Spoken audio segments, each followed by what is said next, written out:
क्या सुग्रीव का श्री राम पर संदेह करना जायज था, जब सामने बाली जैसा अजैब शत्रु हो, जिसे वरदान प्राप्त था कि सामने वाले की आदि शक्ति उसमें समा जाए?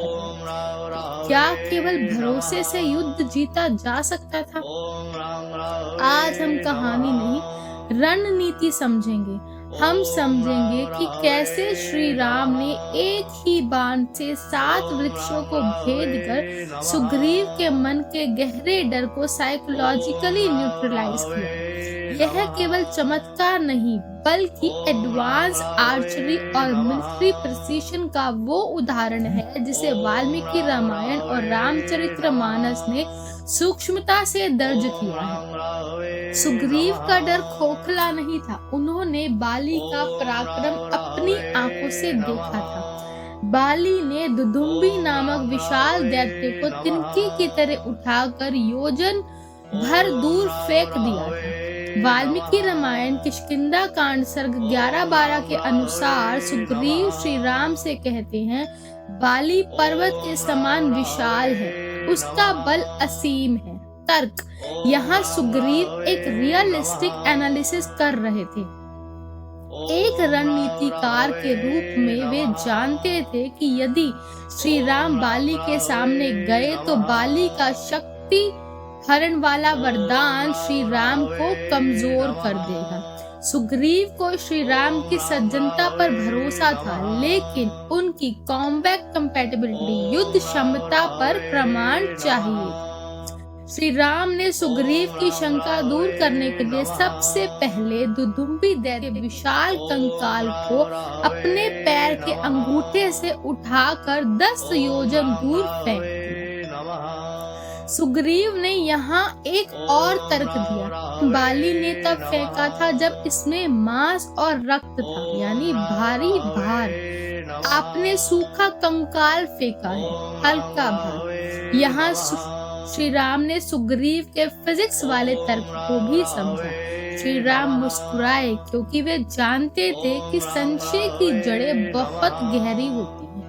उन्होंने दिखाया कि बल केवल मांसपेशियों में नहीं, बल्कि वेग, एनर्जी और लेवरेज, उत्तोलन में होता है। लेकिन असली परीक्षा अभी बाकी है।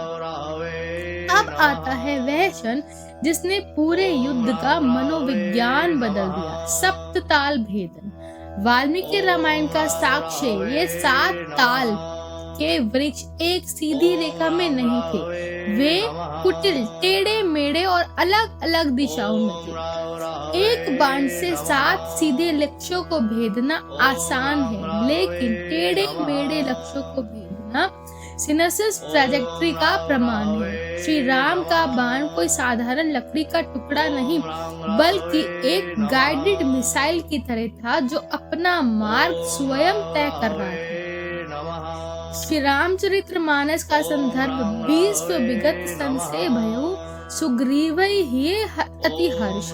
तुलसीदास जी कहते हैं कि श्री राम ने यह खेल में किया। बाण ने वृक्षों को चीरा, पर्वत की शिला को भेदा, पाताल को छुआ और वापस तरकश में लौट आए। श्री राम ने सुग्रीव को यह संदेश दिया कि मुझे बाली के निकट जाने की आवश्यकता ही नहीं है। मेरी प्रोजेक्टाइल रेंज इतनी शक्तिशाली है कि मैं उसे सुरक्षित दूरी से ही समाप्त कर सकता हूँ। यह बाली के वरदान का सबसे बड़ा स्ट्रेटेजिक काउंटर था। श्री राम ने सुग्रीव को डांटा नहीं कि तुम मुझ पर शक क्यों कर रहे हो। एक महान लीडर जानता है कि क्षमता ही विश्वसनीयता पैदा करती है। यदि सुग्रीव डरे हुए मन से युद्ध में उतरते तो वे कभी भी वानर सेना का सही नेतृत्व नहीं कर पाते। श्री राम ने सुग्रीव को आत्मविश्वास का उपहार दिया। सप्तताल भेदन के बाद सुग्रीव श्री राम के चरणों में गिर पड़े। अब उनके लिए श्री राम केवल एक मित्र नहीं, बल्कि अजय ईश्वर बन चुके थे। सप्तताल भेदन हमें सिखाता है कि जीवन के युद्ध में केवल अच्छे इरादे काफी नहीं होते, आपके पास उन इरादों को सिद्ध करने का सामर्थ्य और कौशल भी होना चाहिए। श्री राम ने सिद्ध किया कि शक्तिशाली होने के बावजूद विनम्र रहना ही असली पुरुषार्थ है। अगर आपको श्री राम की इस युद्ध नीति और अस्त्र विज्ञान का यह विश्लेषण तर्कपूर्ण लगा तो इसे शेयर अवश्य करें। आपकी नजर में क्या सुग्रीव का संदेह करना गलत था? कमेंट्स में अपनी राय और तर्क के साथ बताएं। अगले वीडियो में हम उस विवादित लेकिन धर्म सम्मत विषय पर चर्चा करेंगे, बाली का वध। क्या यह छल था या मर्यादा की रक्षा? मिलते हैं कल शाम 7 बजे इसी चैनल पर। प्रेम से कहिए जय श्री राम।